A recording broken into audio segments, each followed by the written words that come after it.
Beyond the Wheels with Anyaehie Iromuanya. It's Beyond the Wheels with Anyaehie Iromuanya. Beyond the Wheels. It's Beyond the Wheels. It's Beyond the Wheels. It's Beyond the Wheels. It's Beyond the Wheels. Beyond the Wheels.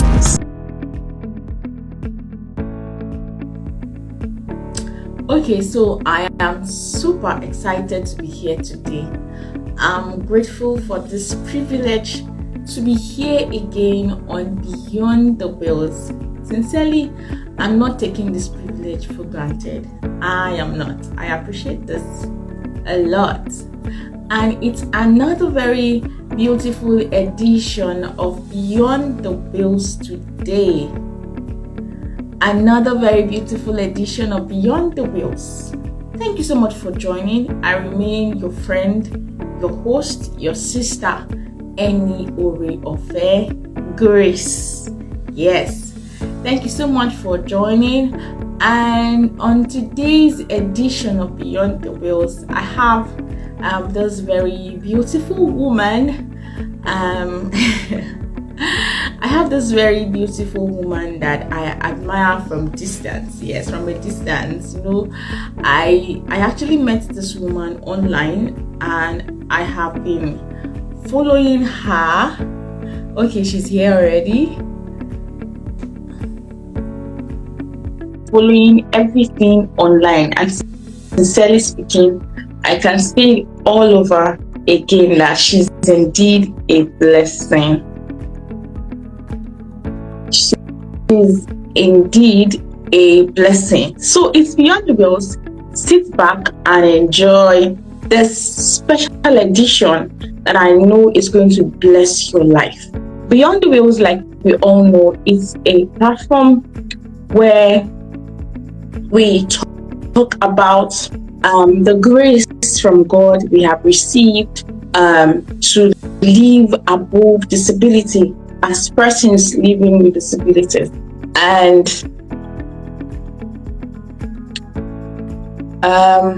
sincerely speaking, we have people like this, like my guests are one of the testimonies, so many testimonies all around of people whom God has given the grace to live beyond their disability. I know by the time you listen to this beautiful woman, then you will understand.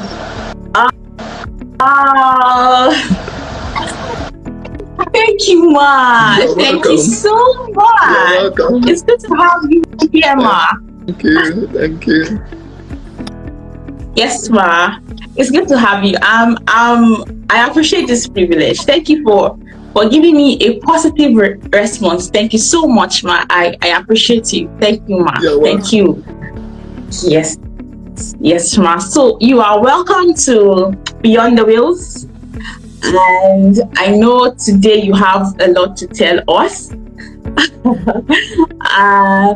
I know very well that your life is indeed a testimony of a woman living beyond her disability. So I know this already, and that is why I'm glad to have you here today. So Ma, can you please introduce yourself to us, Ma? Okay. My name is Chinwe Iromuanya, and I don't know. I live with cerebral palsy. I was born with cerebral palsy. Grew up in Nigeria at a time that people with disability were not really given much chance. So I grew up, I fought the, will I say, stigma, and went through so much discrimination. Can you hear me? Can you hear me? Yes, ma'am. Okay. Yes, very well. Because I can see a look on your face like you're trying to hear me, so I wasn't sure. Oh, no, don't worry. I can hear you. Yes, okay. Yes, ma'am. Well, fought the stigma and all. I wanted to be a lawyer, and I fought over that to go through primary school, secondary school, secondary school, my mother sent me to a boarding school. And you can imagine in Nigeria of those days, having my level of disability and going through boarding school. So it was quite a challenge. Then finally going to university and the Nigerian law school. While I was in the Nigerian law school, I met my husband, and we've been married for over 30 years. We met about 36 years ago, so we've been married for over 30 years. So we have 4 sons, and they are actually grown men. So yeah. Okay, so that actually captured my attention. The fact that you are married, your children are grown up, and your husband is committed. He's there for you. Sincerely, I admire that so much. So Ma, can you please tell us how it was for you growing up as a person with disability? You are currently not in Nigeria, so and I know the life over there cannot be compared to what we have here in Nigeria. The life of persons with disabilities in Nigeria cannot be compared to what we have over there. But can you please, first of all, tell us what your experience was growing up as a person with disability here in Nigeria? So it was quite trying. The problem was not just that I had a disability, but the fact that I wanted to do what other people wanted to do. I wanted to go to school. I wanted to read a course that was very difficult and trying as law, and also I wanted to be properly engaged. So it was quite a challenge in Nigeria. It's still a challenge till today. And what I say to many of you in Nigeria is the challenges are there at every part of the world, more severe in places like Africa, but it's everywhere.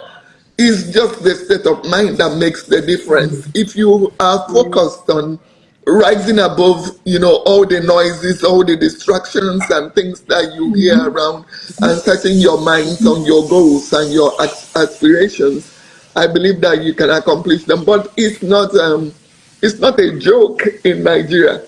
I will always say that 50 years, or I'm 50, I just turned 57. And from my childhood to today, it hasn't changed in Nigeria. Discrimination, stigma, people staring at you, people looking at your health conditions as a curse, is still the same.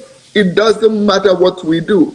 Advocacy, Christianity, we're still believing these things that are not true. Because for everybody that has a disability, there's a medical explanation.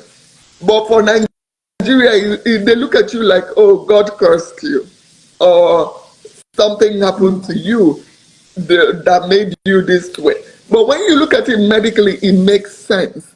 Like in my case, I was born very premature. And during the process, that was how cerebral palsy affected me. Okay, so it's not a curse. I know what happened now. I know, like when I look at the way it affects different parts of my body, cerebral palsy is neurological. It's not just what people see as the limp, which is the most pronounced part of my disability, is the limp that I have when I walk. But cerebral palsy is more than the limp.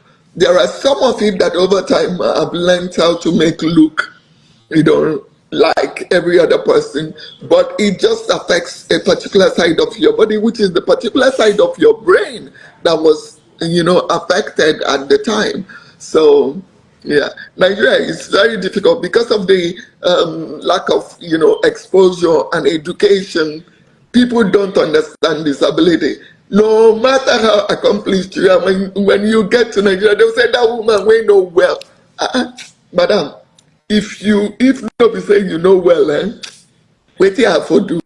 And I look at them like, what's wrong with me? Yeah. So the lack of understanding, lack of education, and the fact that everything is blamed on, a cause or whatever. And we are targeted, by these religious organizations, where we are seen as people who need, prayers to be made whole. We're seen as people that are not whole. We need prayers to even interact with other people. So, yeah. Okay, thank you very much, Raf. Thank you so much for giving the details of that question. So, I want to ask you this question. As from what you mentioned now, you mentioned that you grew up as a child. You grew up as a person with disability. Yes. So, at that point where you noticed that you are a person with disability, what were your expectations for life? What were your expectations for life? What were your fears for life? In my case, is very different in the sense that, yes, cerebral palsy affected me at birth. But for me, mentally, I'm not aware of the fact that I have a disability. So I live my life proudly as a person living with cerebral palsy, but I live my life overwhelmingly proudly as a normal person. You understand? So I function in that way until I notice somebody staring at me.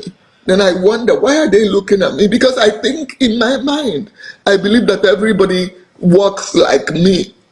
I believe that the way that I walk is a normal way until people Okay, say, I'm sorry, is that as a result of your own kind of condition, or it is like that for everybody with cerebral palsy? no, it is me, it's my mindset. It's my Oh, mindset. your mindset. Yes, it's my Okay. mindset. It has, Okay. yeah, and I'm always like, I have things that over the years, I don't know at the point that I built those defenses, but I have things that over the years I've used to overcome the external forces that try to hinder me. So there are certain things I've built up around me, like I don't look at my legs in the mirror. For the longest time, I didn't look at my legs in the mirror. So when I look in the mirror, I concentrate on every other part of me that tells me of, my beauty, my wholeness, my whatever, And subconsciously, when I get there, I'm looking at the mirror, but I cut off that part. Okay, so Yeah. I decided from a very early age that focusing on those things that are less than perfect will only hinder me. So I decided I would not focus on them. I would just focus on the things that make me feel whole and go with it. So I don't stay there thinking, oh, I'm a person living with cerebral palsy. I cannot do this or I cannot do that. No, because if I was thinking that way, I would not have accomplished all the things that I have accomplished. So your mindset helped you to achieve the success that you have achieved now. Yes, So that is how powerful our mindset can help us as persons with disabilities. That is, we should take our eyes off the weakness and admire the beauty in us and admire the possibilities in us. and Okay, I get it. use those strong points to build your strength. Even when the weak points are telling you you can't, let the strong points tell you, yes, you can. Yes, you can. It's not going to be easy, but you can. And that's it. Thank you very much. Yes, I can. As a person with disability out there, or you are not living with disability, you can live above that challenge you are currently having. Yeah. So yes, you can. Yes, I can. Okay. So from this, which you have just said, that yes, we can. Yes, we have this mindset. How about when we come face to face with the obstacles, with the limitations that comes with disabilities? How do we manage this? when the mindset changes, you gradually start building your strength. Every day, as you succeed in things that originally were daunting for you, your mind begins to say, okay, life is not going to be easy, but there are so many things that through practice and determination I can succeed in. Then you begin to build those things you can succeed in. And you gradually progress to even the most difficult things for you. When people see me the way that I live, because my gifts are so diverse, and I'm constantly pushing my strength. So when people see me do those things, they think that I just came out with the strength to do them. No, I didn't. So each thing that I succeed in doing gives me the confidence to push the next one. That confidence is not normal to any of us. It's difficult for any of us, not even for people with disability alone. Even the people without disability, they are challenged every day with the voices they hear within them that tell them they cannot or that they can. So, like when people ask me what is my tagline for the enabled life, I say living a challenged life to the fullest. And when I talk about challenged life, I'm not talking about only people like you or me that have physical disabilities. There are so many people in today's world that do not have any physical disabilities, but they cannot do much. Anything that is said before them, they hear that voice, it is difficult, it's going to be daunting, and they give up. So the strength comes in knowing that if I was able to overcome the little things, I can use the same attitude and overcome the big things. Yeah. Thank you very much, man. Welcome. Thank you so much. I want to bring out something from your journey, and which I want to point out your family, let's say your parents and your siblings. What was it like for them to having a child with disability? How were they able to? What were their contributions to your confidence and to your journey as a person with cerebral palsy? I would say, and this is a topic that different people have different opinion about me and my the way that I grew up and how I got here. I came out with a desire to live life in full. So like I say, I do not remember at what age I decided to press beyond my difficulties to be this person, but it must have been from a very early age. My mother gave me a gift that I say is a part of what formed who I am today. My mother she didn't know what cerebral palsy was, so she thought I was clumsy. So my mother always corrected me. In the early stages of my cerebral palsy, I would keep my mouth open. I didn't have that control to close my mouth, and I will occasionally drool. Oh no, my mother will not accept that. What do you mean? Shut your mouth. Flies will go in your mouth. This, that, and these are things that we think that medically we do not have the ability to control. But I did control them. And then I got difficulty using my right hand. Okay, my right hand didn't have any strength in it. I was a lefty. I don't know if I was born a lefty, but my condition forced me to be left-handed. My mother wouldn't accept that as an Igbo woman. She would tell me, no way. If she gave me something with my and I tried to take it with my left hand, she will not give it to me. So I started learning to use my right hand and to build the strength in my right hand. So I remember, growing up, I could write with my left, but my mother did not accept it. So I started learning to write with my right. So most things, the way that my brain works is very fascinating. I cannot tell which hand my brain will use. I'm ambidextrous. I can use both sides excellently now. But I do not know which hand that my brain will decide to use in each case. So when there's a chore in front of me, my brain leaves the hand that it wants to do the work. But I've Okay. kind of figured out that all the things that my mother can see me do, I do with my right. Like eat, right, I do with my right. But the things that she doesn't see me do, I lean towards my left. Okay. So I'm going to ask you this question directly now. So is it possible to live beyond our disability? Is it possible? Because This is the this evidence. can be difficult. This is the evidence. Come on. Okay.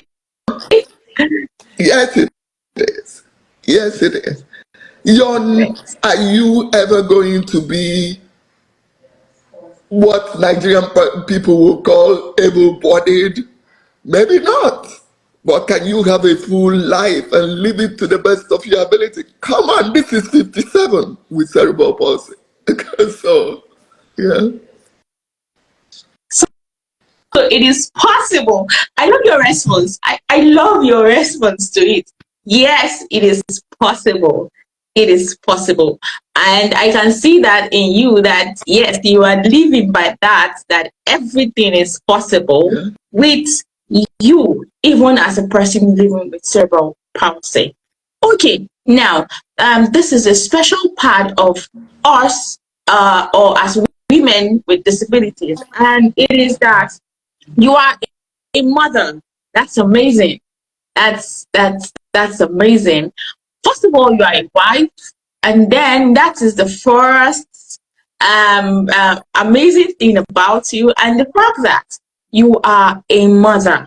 You are a mother. How was that possible? How were you able to achieve that? Like for some things I have seen online, especially for women with disabilities who are mothers, people believe that women with disabilities should not be mothers because they won't be able to take care of their children. They would not be able to offer their children everything they need. But as a person with cerebral palsy, you are 57, you have kids. Can you please tell us how this was possible for you? Thank you, ma'am. I think what I used to answer this question all the time, when you walk on our streets, you're going to see women that have mental issues. And some of them, people go and take advantage of them, have sex with them, and they get pregnant. And they have their babies on the street. They take care of their babies on the street. Try touching one of those babies. That woman will not, no matter how debased her mind is, she will not let you touch her child. To that child, the person that nurses him or her is mother. To the person, she may do things like, drive the flies away from him, give him leftover, even rotten food. That is nurturing. That's what we identify as love. To that child, that is a mother. You can go take away that child from the mother and say, oh, I'm going to put the child in a mansion. That child will cry for his mother. That's the identity of love that he knows. So in my case, my children don't know any other mother. This is the mother that they know. So if you ask them to describe a mother, they will describe a mother based on me. Is it easy? No. For me personally, I made a decision that there are things that I will work hard on for the sake of my children. Like I will work hard to be independent for them so that they can enjoy their lives. Okay?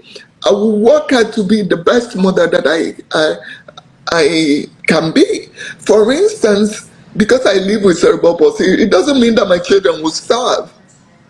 So, to make my children not starve, does it mean that I will have to stand like a woman that doesn't live with disability to prepare food for them? No. Does it mean that I have to prepare the food every day? No. There are changes that we can make that will tailor that life, bearing in mind our own limitations. For instance, in the past 4 or 5 months, I've had 3 surgeries, on my leg. Right now, I'm on a wheelchair. So I still try to do the best I can on a wheelchair, knowing that, okay, this is my reality right now. Am I going to be on that wheelchair permanently? No, but right now that's where I am. So even when I went through the surgery, I know they will call me, Mom, do you need us to come home? Are you going to be okay? And I said, I will be okay. I will cope. Okay, and the reason that I also decide to use the wheelchair is so that I can get around without, falling while I'm recovering from the surgery. So it is possible, but you have to look at your own situation and look at it. Okay, I want to bring a child into the world. What am I going to offer the child? It's not going to be easy. The child will have needs. Your husband will have needs. You're going to have your own needs too. So you have to constantly make that plan. Making the plan not to be like the other person or the average woman who doesn't have a disability, but making your plans bearing in mind your own limitations. Yeah. Bearing in mind our own limitations as a mother with disability. Okay. Now, as a wife so how are you able to manage this as a wife?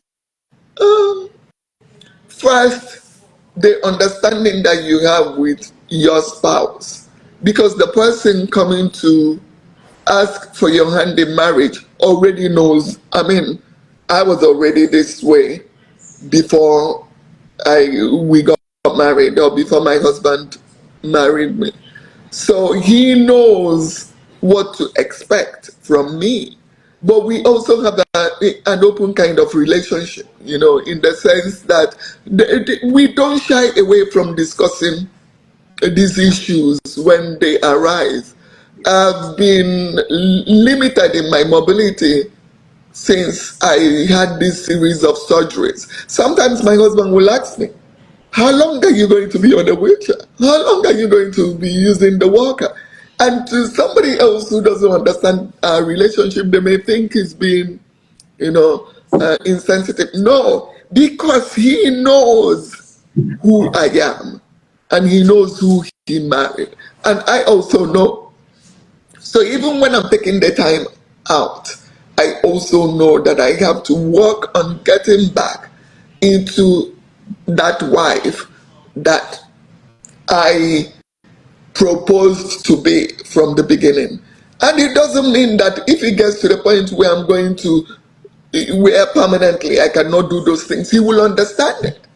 But we talk about these things openly because they also motivate me to work harder on getting back on my feet. So it's not, I don't see it as any different, but I see it as you knowing what is expected from you and doing your best to deliver that service, taking into consideration your unique circumstances.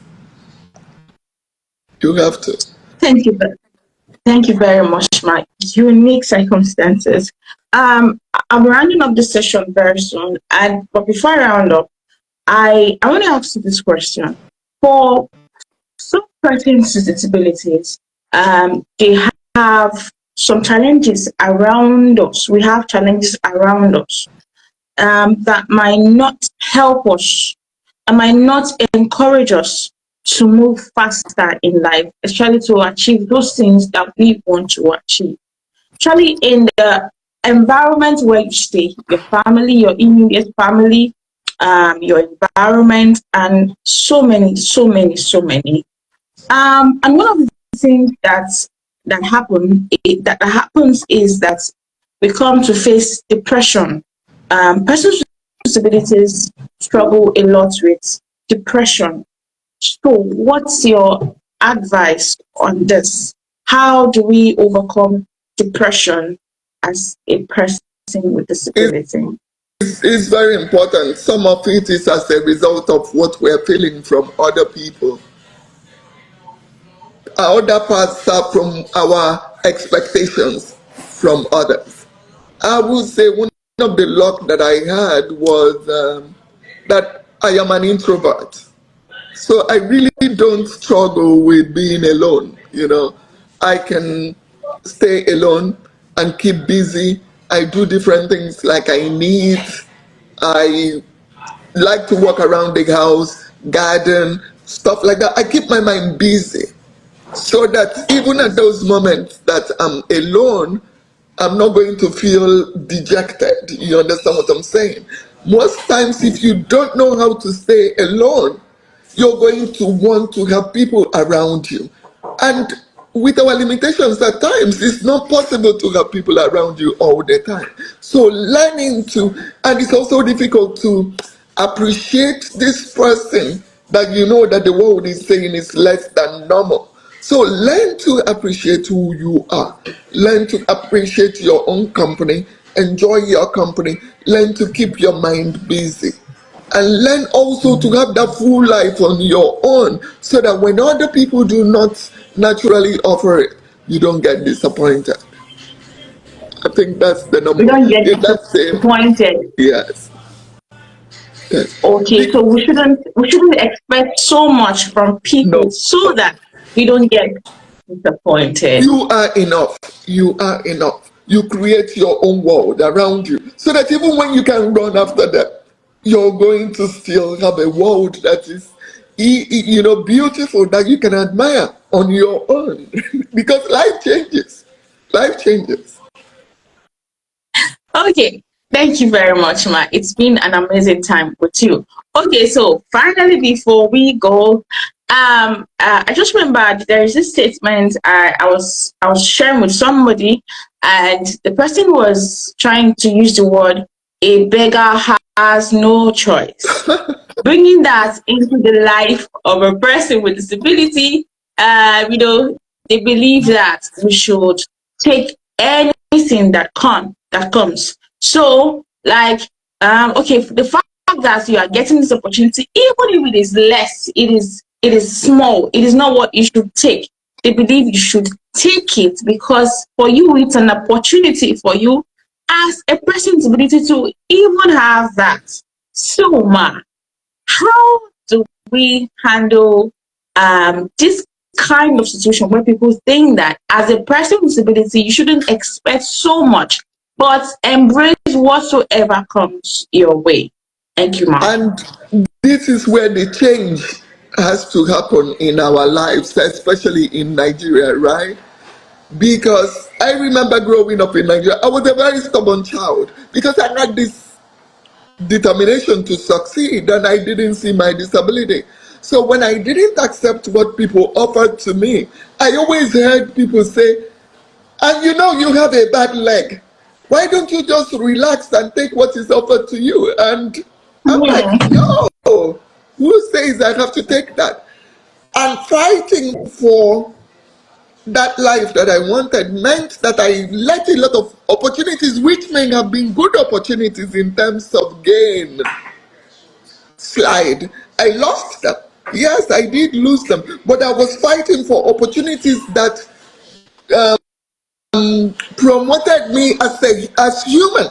Opportunities that were offered to me that gave me that the feeling to feel human and not less human than the next person. Sometimes people will offer you opportunities as a person with disability as if you're a beggar, and they expect you to take it. A lot of people may take it, they may they may go places, but what does that do to your psyche? What does that do to you? You've now said to yourself, I'm less than human, but you can leave those opportunities and be you I've lost a lot of opportunities in my life because of my attitude of not accepting anything less than what I believe should come to me. And people do that. If they don't even do it, they don't know they are doing it.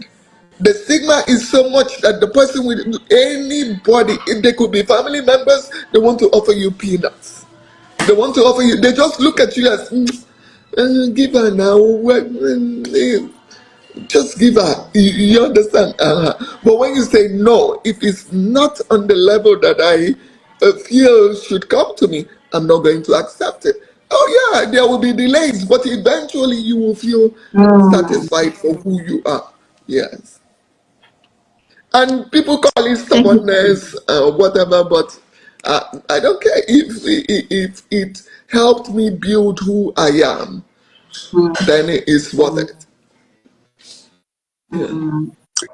Like you said, that there might be delays in the process of rejecting some offers. There will always be delays. There will always be delays. Yeah. But yeah, there will always be delays. Like Okay. I had a job offer once. It came from somebody connected to my family, and he, instead of interviewing me, he said, I will give you the job because of your family, and I turned the job down. No, you interview me. I am qualified for this job. Interview me and give me the job based on my qualification. And if you want to give me the job for my family, keep it. The person went back to my dad and said, oh, is she opposed to accepting things because of you? And my dad asked me, and I said, no, I just feel I'm qualified to be interviewed as any other person. Okay. That's to say, you're not doing me a favor for giving me the job. I am qualified for it. Okay, and that goes to our relationship with people, as friends, marriage, or any kind of relationship at all. Yeah. Okay. And that's one of the things that I love about my husband. He knows that I am stubborn. He knows that I'm not a walkover. He knows that, and he allows me to be that person. He allows me to be that person. But as the marriage develops, you also, as a wife, have to know where to, temper it in some cases and find a good balance. Yes, he knows. One of the things that anybody that comes near me will know is that she's so stubborn. She's not somebody that you can just push over and get to do what you want. No. Oh! Thank you, Ma. You're welcome. It's more like I'm hearing myself from you. I can tell. And to many people, they will think that it doesn't work, but it does. Be you. Do not give up yourself for anybody. It's not going to work. That's where the frustration and the depression comes from, because frustration. You're presenting the wrong person. And when you now try to bring out the real you, they are looking at you. If you had behaved like this, I would not have married you. So if I had known you were someone like this, I would have. Then my husband knew me from day one. He knew that this was. In fact, who I am now is even better than who I was at that time. Yeah.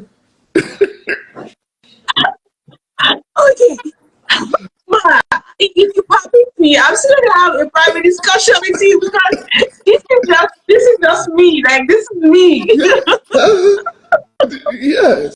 So that's just be you. What is it? What are you hearing inside? If the voice you're hearing inside tells you that you're a whole person, that tells you, okay, you live with cerebral palsy, but that has nothing to do with it. This is who you are. Live that life.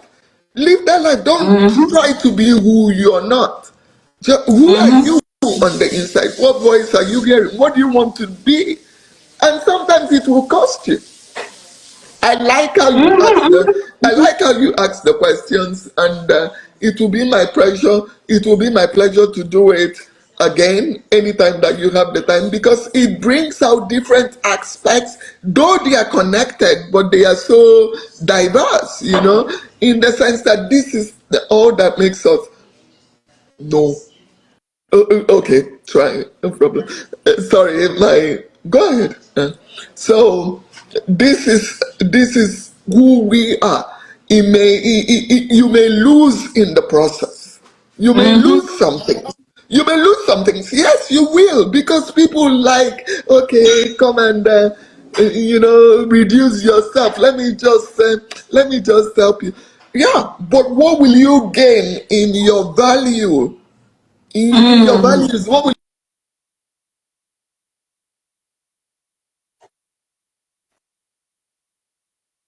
that's just the way to do it. Be you. Don't try to be somebody else or to live a life that somebody wants you to live. And tomorrow is a problem because you will feel like you were denied the true you. Remember, as also life changes. And even in marriage, as that marriage develops and you two begin to find different paths, right? Life will change. Never feel like you gave up your life to be accepted by someone. Accept what you're capable of accepting and be, happy through the years. Be happy through the years. Okay, thank you very much, Max. Thank you so much. Thank you so much. I seriously, I'm enjoying this. I'm glad we are having this right now. I'm glad we are having this right now. Okay, so this is the final part of this session by God's grace. As a person with disability, I love God so much because God has played a major role in my life.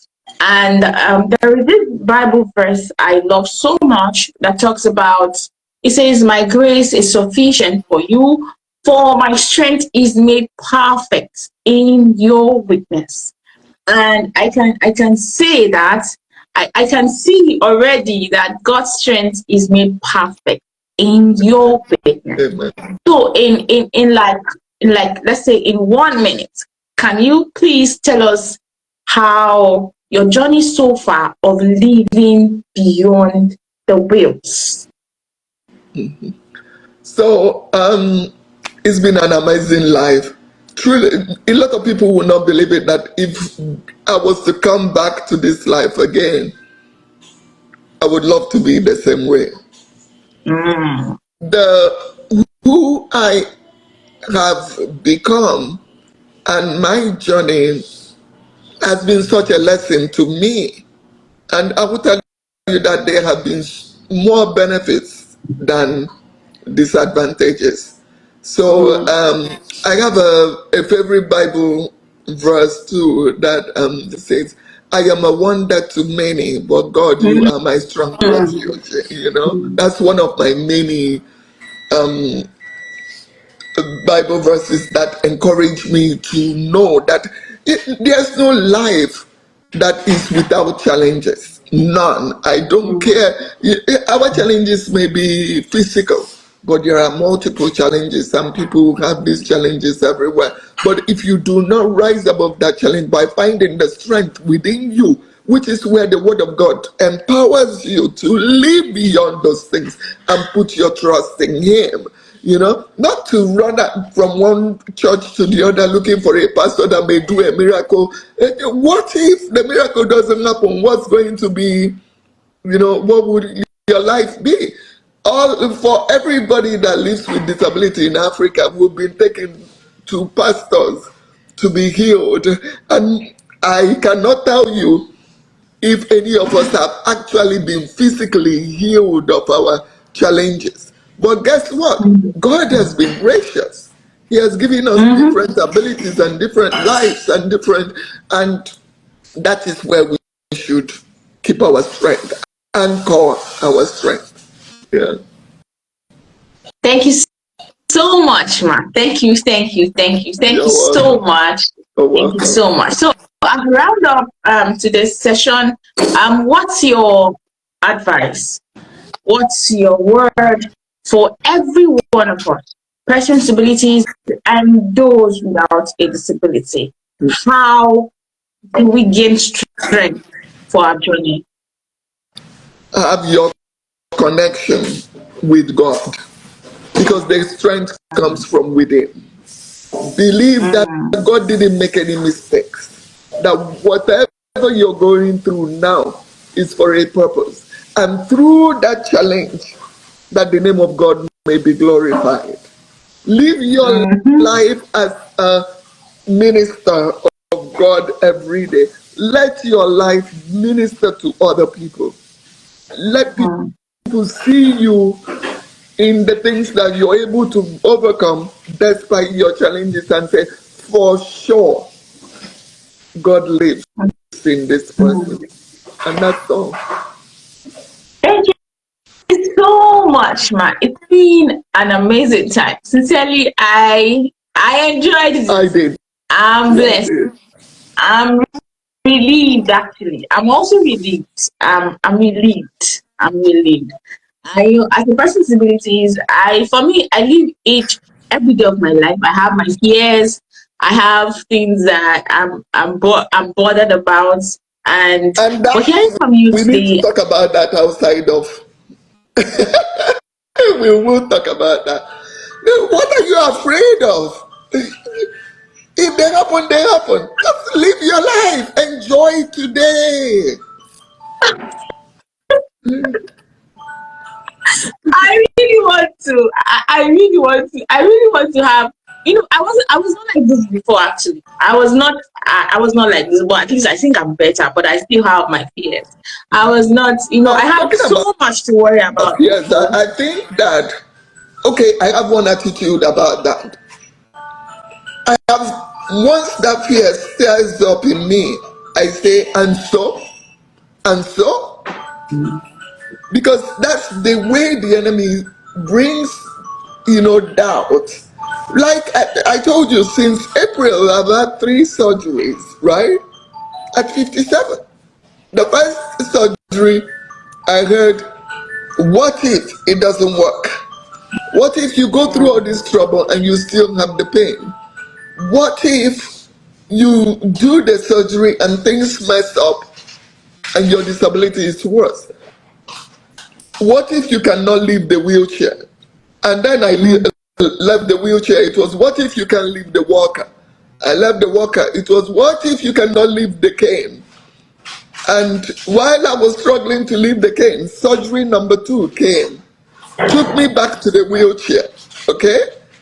Now I am in a wheelchair. I'm just starting to use the walker again. Those things are there. But my answer to every of those, stages is, and so, and so, and so. I will still live my life to the glory of God, no matter where I am. And so, because if you don't go through those processes, then you're shutting down all your opportunities to greater testimonies. Because great testimonies can come from these chances that we take. But if we don't take the chances, we don't know. We don't know. People ask me, why did you do the surgeries? What makes you think it will work? I don't know. What if it works? Yeah. Thank you so much, man. Thank you. Indeed, you are. For me, I feel you are a mother. Thank you. I was talking to someone about you, and I said you are a mother for us, and I can say that I've never even met you. When you sent the message, I was like, okay, I haven't met her, but yeah. Sincerely, I'm happy. Like I'm happy. I'm happy on today's edition. I'm happy. I'm happy. Thank you so much, man. Thank you so much. I'm glad you made yourself available for this program, and I don't mind having you again on this program anytime soon. Either you have me or I have you, and we can leave it open and we can talk and other people can join us. Hey, Lily, how are you doing? I have one of my daughters online. Yeah. Yeah. Yes. Thank you so much, You're Ma. welcome. And thank you, everyone. Thank you for joining. We appreciate you. And yes, I have my book, Who Will Roll Away the Stone. It's about my life as a person with disability. It Oh, is wow. on Amazon, it's on Oh, fantastic. Stella. Yeah. Send me, So send me please the do link. well. Send me the Oh, link. I will order it. Yeah. okay, Ma. Okay. Thank you very much, Ma. And sincerely, I'm blessed. I'm blessed by today's Thank edition. Thank you you. so much. And to Thank you. everyone who joined, thank you so much. We'll be here again next time for another edition of Beyond the Wheels. So, like our mother said, yes, you can. And your mindset is very, very important. Have a positive mindset of yourself and see the beautiful picture of yourself. You are a wonder. Yes, I'm picking that from her. I am a wonder. Thank you so much, Ma. I'm really grateful. You're Thank you so welcome. much. Thank you. Have a good day, everyone. Love you. All right. Love you too, Ma. Bye. Bye. Thank you. Yes, Ma.